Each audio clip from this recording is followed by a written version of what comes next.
Hello, hello again. Today I would like to share with you one of the most interesting parts of Romeo and Juliet that I think is a really important moment in order to understand the play correctly. And more importantly, it shows us something really important about Shakespeare and his plays in general. And we're going to relate this to directions. Have you ever had a time where you didn't understand the directions correctly for an assignment and did it wrong? That's not looking so good. So plays generally have this thing we call stage directions. And stage directions give important details to the actors. The most important thing is when you have to enter and exit the stage, which sometimes in the script they call exeunt. If you miss your cue and everyone's just standing around on stage waiting for you to walk up, there's going to be a big problem. But there are other cues that you can find in plays too. So for example, here we have a simple stage entrance, and here we do as well, but plays can also give other sorts of stage directions. For example, telling that an actor jumps up and down angrily. Maybe an actor throws something at another actor. Maybe an actor pulls out a sword, right? Basically, anytime you want to convey a specific action that you want your actors to do, you're going to use stage directions. But here's the thing about Shakespeare's plays. They don't have a lot of stage directions. For example, on this website, I'm using something called No Fear Shakespeare, which is a service provided by SparkNotes. We have Shakespeare's original script on the left, and you can see on the right side a translation of that script into just plain modern English. If we look at this first page of this scene, which is about 5 pages long, we will see the only stage directions are for when people come on stage. And that's it. And that's pretty common for Shakespeare's plays. So unless there's like a very specific thing that's in the dialogue, in the speech for an actor, like, I shall pull out my sword, or something like really obvious like that to make it clear what the actor's supposed to be doing, every single director of a Shakespeare play, including Romeo and Juliet, kind of just has to figure that out for themselves. And personally, I love that because it means that no two productions of a Shakespeare play are ever going to be the same. So we're going to get some exposure to 2 different versions of the play, and there are so many different versions of the play.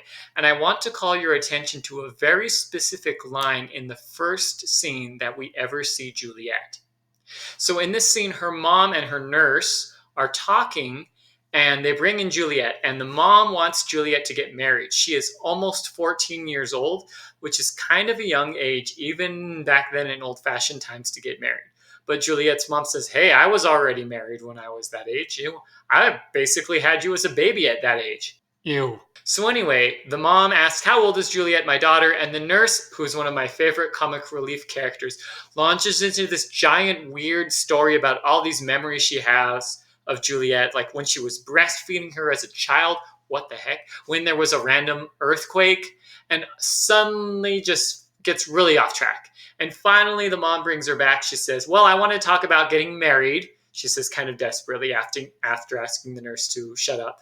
And then she says this. So I'm going to read the original script, but I will put over here on the right side our modern English translation for those of you who want to read that.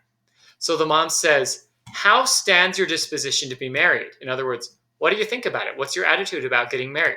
Juliet responds with, it is an honor that I dream not of. So you can interpret that in so many different ways. If we wanted to put that into even more plain English, it is an honor that I am not dreaming about. It's something I haven't even dreamed about. I don't know about you, but I can imagine somebody saying that line with a lot of different types of attitudes. And so every single Juliet and every single production of Romeo and Juliet is very differently portrayed. Some of them are super like sarcastic and rude and don't want to be in a relationship, at least at first. Some of them are just like lovey-dovey, can't wait to jump in. I feel like this one line is probably the line that more than anything determines how the director of the play looks at Juliet as a character. So we're going to look at 2 different versions of how this line is delivered.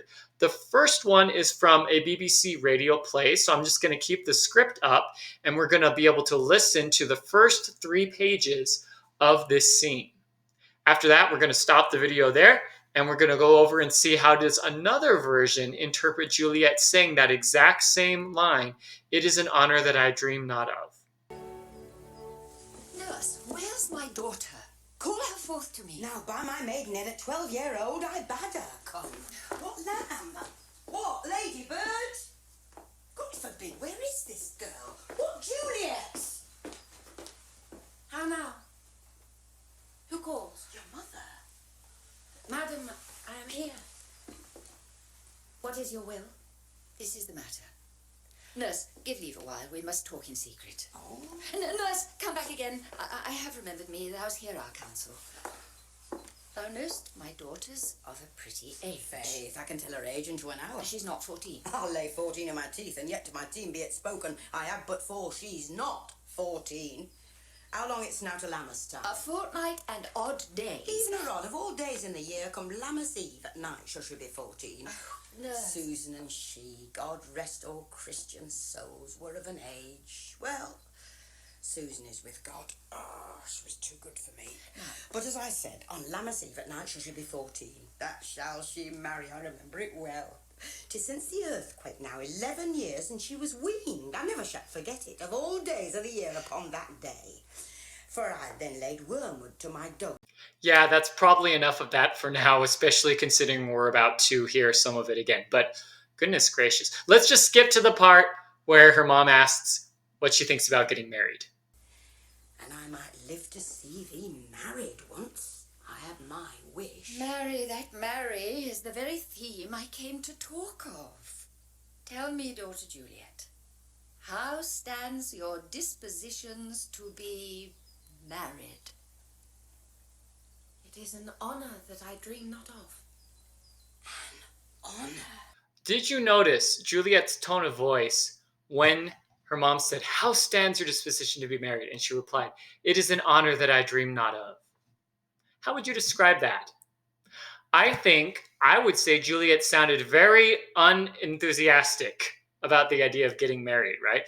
Maybe even sarcastic a little bit. There are different interpretations of Juliet's mother as well. And this one, she sounds kind of like proud and a little bit pushy maybe, but also when she talks, her mother says, "What is your attitude about getting married?" Right? She sounds very excited about the idea of marriage.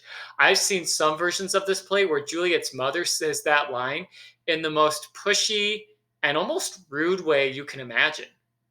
Right? So this interpretation, at least in my view, you might have read it a little differently or heard it a little differently than me. But I'm interpreting it as a sort of pushy mom who's excited to tell her daughter about something that she thinks will be great for her, and her daughter is not that enthusiastic about the idea of getting married, which, I mean, a lot of modern people would say the same thing if their mom asked them at age 14.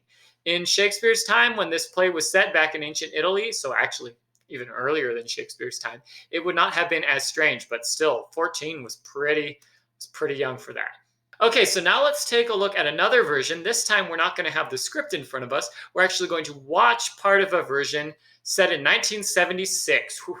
That seems old, but it's not as old as 400 years ago when this play was written. And I want you to pay attention to the characterization of the characters, particularly the mom and Juliet. This time I will not pause during the nurse's odd and random and occasionally slightly inappropriate story. We'll just let her say what she wants to say this time. And pay attention when the mom asks Juliet, "How stands your disposition to be married?" How does she respond in this version? Nurse, where is my daughter? Call her forth to me. Now, by my maidenhead at 12-year-old, I bade her come. What lamb? What ladybird? God forbid. Where's this girl? What, Juliet? Oh no, who called? Your mother.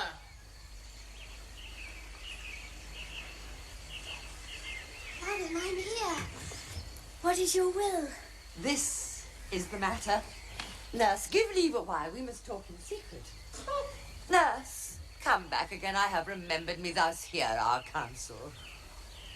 Thou knowest my daughter's of a pretty age. Faith, I can tell her age into an hour. She's not yet 14. I'll lay 14 of my teeth. Into my teen bit spoken, I've but 4. She's not 14. How long is it now to Lammas time? Oh, a fortnight and odd days. Even or odd. Of all days in the year, come Lammas Eve at night, till she be 14.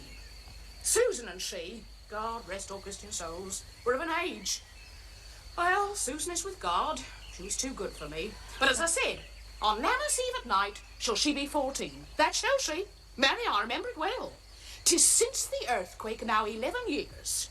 And she was weaned. I never shall forget it, of all the days of the year, upon that day. For I then laid wormwood to my dag, sitting in the sun under the dove house wall. My lord and you within a mantua. Nay, I do bear a brain. Yeah, but as I said, when to taste the wormwood on the nipple of my dag and felt it bitter, pretty fool to see it tetchy and fall out with the dag. Shake, quoth the dove house, 'twas no need I trow to bid me trudge. And since that time it is 11 years. But then she could stand high lone. Nay, by the rood, she could have run and waddled all about. For even the day before she broke her brow. And then my husband, God be with his soul, was a merry man, took up the child. Yea, quoth he, does thou fall upon thy face? Thou wilt fall backward when thou hast more wit, wilt thou not, Jewel? And by my holly dam, the pretty wretch left crying and said, I. To see now how a jest shall come about. I warrant I shall live 1,000 years, I never should forget it. Wilt thou not, Jewel, quoth he? A pretty fool. It stinted and said I. Enough of this, I pray thee, hold thy peace. Yes, madam. Yet I cannot choose but laugh. To think it should leave crying and say I. Yet I warrant it had upon it brow a bump as big as a young cockerel's stone. A parlous knock, and it cried bitterly. Yea, quoth my husband, falls upon thy face. Thou fall backward when thou comes to age, wilt thou not, Jewel? And it stinted and said I.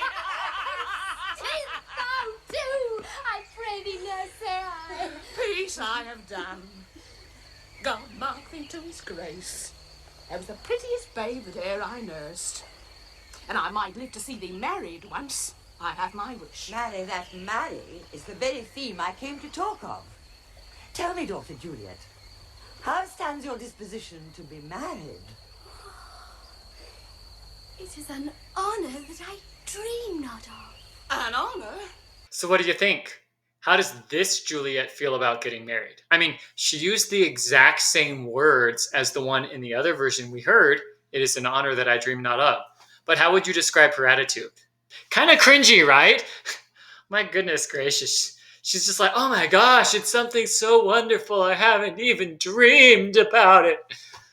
Yeah, I don't know actually which one Shakespeare meant. You could make your own judgment based on what you see happening later in the play. I mean, I have my personal opinion, but the thing I like about this is that you can kind of really go either way. And this is before she met Romeo anyway. So, I mean, whether or not she was excited about the idea of getting married, that could have all changed once she meets Romeo. But what I just think is so interesting is that huge contrast. I mean, on one side, we have getting married. Yeah, that's an honor that I have not been dreaming about. And on the other hand, we have, oh my gosh, getting married.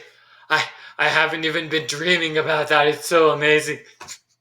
Oh gosh. I just love the fact that two directors can read that exact same line in two valid and very different ways. And this can apply to the setting too. I mean, I've seen versions of Romeo and Juliet that are set in very traditional settings. There's this production set in the 90s. When I was at college, I saw a version that was set in the 1920s with a kind of gangster vibe to it almost. And I don't even know what's happening in this version of another Shakespeare play, which is Julius Caesar, because it looks like they're all in very old-fashioned clothing, but they're standing on an escalator. I don't even know, but I just love it. Because the thing is, because the script mostly just has the exact words that people are supposed to say, you get to use your imagination to fill in a lot of the blanks. And so that makes it so every version of a production is a little different. But back to Romeo and Juliet. That was just one little line out of one scene of this entire play. We haven't even gotten into some of the later stuff, like where Juliet's mom and her nurse try to talk up this guy Paris, and make him seem like a great person for Juliet to marry by saying he's a man of wax. Which, to be clear, if you're like, what the heck does that even mean? Why would that be a compliment to say someone's made out of wax? It's like comparing it to a wax sculpture, right? I mean, you can take your time with a wax sculpture to make everything look absolutely perfect.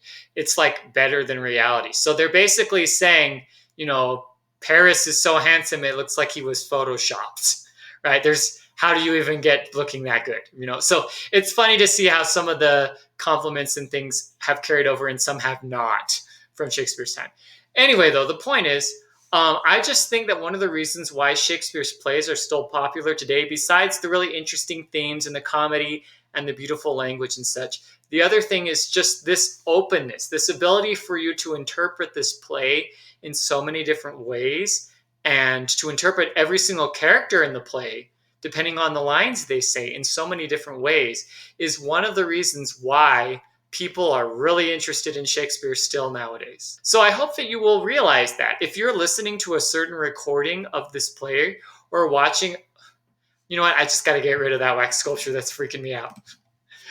So yeah, if you're listening to a certain recording or watching a certain version of this play on video or radio play or whatever, you don't have to say, okay, well, now I know everything there is to know about the play, right? There are some versions of Romeo and Juliet that make the character Romeo seem kind of like a creepy stalker.